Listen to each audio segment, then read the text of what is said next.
नमस्कार सभी को इजी केमिस्ट्री बाय अंकित दीक्षित में आप सभी का स्वागत है। आज जो टॉपिक अपन पढ़ रहे हैं 12th क्लास का इजी टॉपिक इलेक्ट्रोकेमिस्ट्री के स्टार्टिंग में कर रहा हूँ। इलेक्ट्रोकेमिस्ट्री में बहुत सारे टॉपिक हैं जिसका मैंने पार्ट वाइज वीडियो बनाए हैं और पार्ट वाइज वीडियो मैं अपलोड करूँगा वाया पीपीटी।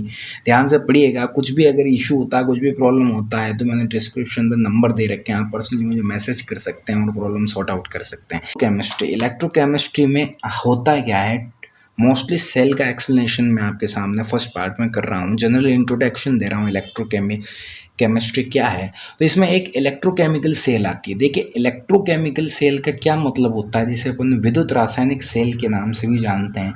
तो विद्युत रासायनिक सेल का क्या मतलब होता है, क्या होता है इसके अंदर, क्या प्रोसीजर होता है। तो इसके अंदर बहुत ईजी प्रोसीजर है कि केमिकल एनर्जी का कन्वर्शन होता है इलेक्ट्रिक एनर्जी में। केमिकल एनर्जी को कन्वर्ट किया जाता है इलेक्ट्रिक एनर्जी के अंदर। जो एनर्जी स्टोर है उस स्टोर एनर्जी को इलेक्ट्रिक एनर्जी, वर्किंग एनर्जी में कन्वर्ट किया जा रहा है, तो वो है इलेक्ट्रोकेमिकल सेल। इसी के अंदर एक और सेल आती है, वो होती है electrolytic cell. Electrolytic cell just opposite cell of electrochemical cell. इसके अंदर क्या होता है कि इलेक्ट्रिक एनर्जी का कन्वर्शन होता है केमिकल एनर्जी में।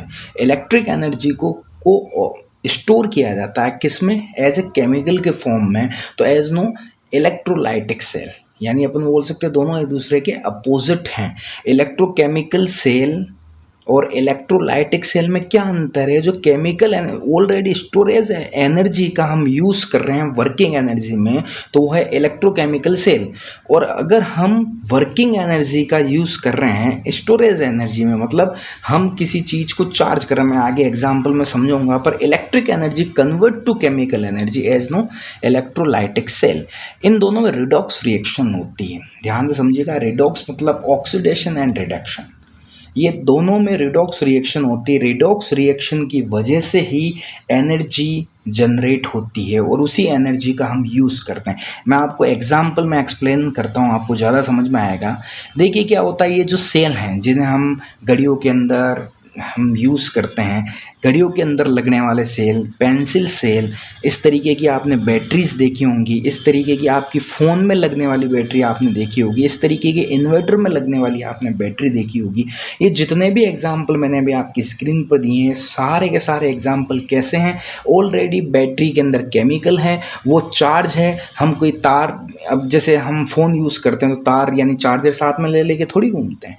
हम हमारे फ़ोन के अंदर जो एनर्जी स्टोरेज यानी बैटरी के अंदर जो एनर्जी स्टोरेज है उसका फ़ोन को चलाने में इस्तेमाल करते हैं, स्क्रीन को चलाने में, गाने को चलाने में, कॉलिंग करने में, इस सब में इस्तेमाल किया जाता है। उसी तरीके से आपने बैटरी देखी होगी, जब इलेक्ट्रिक चली जाती है तब क्या होता है कि जो बैटरी में आपकी इन्वर्टर की जो बैटरी होती है, बैटरी में ऑलरेडी जो स्टोरेज है एनर्जी, केमिकल एनर्जी, उस केमिकल एनर्जी को हम इलेक्ट्रिक एनर्जी, पंखे चलाते हैं, लाइटें चलाते हैं, सब कुछ चलाते हैं। इसी तरीके पेंसिल सेल आपने देखा होगा, घड़ी के अंदर लगता है, वॉल है ना, दीवार पे लगने वाली घड़ी आपने देखा होगा, उसमें हम कोई तार जोड़े हुए नहीं रखते हैं, फिर भी वो चलती रहती है, घड़ी के कांटे घूमते रहते हैं। कैसे कि उस सेल के अंदर जो केमिकल हैं, उस केमिकल से जो एनर्जी जनरेट हो रही है, उस एनर्जी की वजह से वो कांटे मूव कर रहे हैं। तो ये सब एग्जांपल है इलेक्ट्रोकेमिकल सेल के। अब बस कुछ नहीं करना है, आप अपने फ़ोन को चार्ज से जोड़ दो, आप अपने फ़ोन को चार्जर से जोड़ दो। इन्वर्टर की बैटरी तार में जो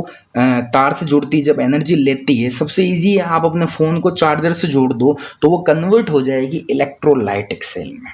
ये जो मैंने आपके सामने जो चित्र बताया है स्क्रीन पर नज़र आ रहा है, देखिए जैसे ही आपने आपके चार्जर को मोबाइल से जोड़ा, वैसे ही क्या हुआ, मोबाइल के अंदर ब्लिंक, मोबाइल की स्क्रीन में चार्जिंग पॉइंट ब्लिंक करने लग गया। मतलब अब आपके इलेक्ट्रिक जो है वो कन्वर्ट हो रही है किसके अंदर, केमिकल। बैटरी को चार्ज कर रहा है। बैटरी को क्यों चार्ज कर रहा है, कि आप उस बैटरी का बाद में इस्तेमाल कर सकें। तो बड़ा इजी सा प्रोसेस है। जब हम चार्जर नहीं यूज़ करेंगे तो इलेक्ट्रोकेमिकल सेल, जब हम अपने मोबाइल को चार्जिंग पे लगा देंगे तो वो इलेक्ट्रोलाइटिक सेल में बदल जाता है। तो यही प्रोसीजर होता है। और इलेक्ट्रोकेमिकल सेल हो या फिर इलेक्ट्रोलाइटिक सेल हो, दोनों रिडॉक्स रिएक्शन की वजह से एनर्जी जनरेट करती हैं। तो ये एक जनरल इंट्रोडक्शन है, आई होप आपको समझ में आया होगा। फिर भी अगर आपको लगता है कि कुछ प्रॉब्लम है तो बिल्कुल आप मेरे डिस्क्रिप्शन पे नंबर है, आप वहाँ पर कॉन्टेक्ट कीजिए। सेकंड पार्ट में लेके आ रहा हूँ। सेकंड पार्ट में अपन बात करेंगे इलेक्ट्रोड की, सेकंड पार्ट में अपन बात करेंगे इलेक्ट्रोड पोटेंशियल की, सेकंड पार्ट में अपन बात करेंगे स्टैंडर्ड हाइड्रोजन इलेक्ट्रोड की, किस तरीके से किसी इलेक्ट्रोड का पोटेंशियल निकाला जाता है। चलिए मिलते हैं नेक्स्ट वीडियो।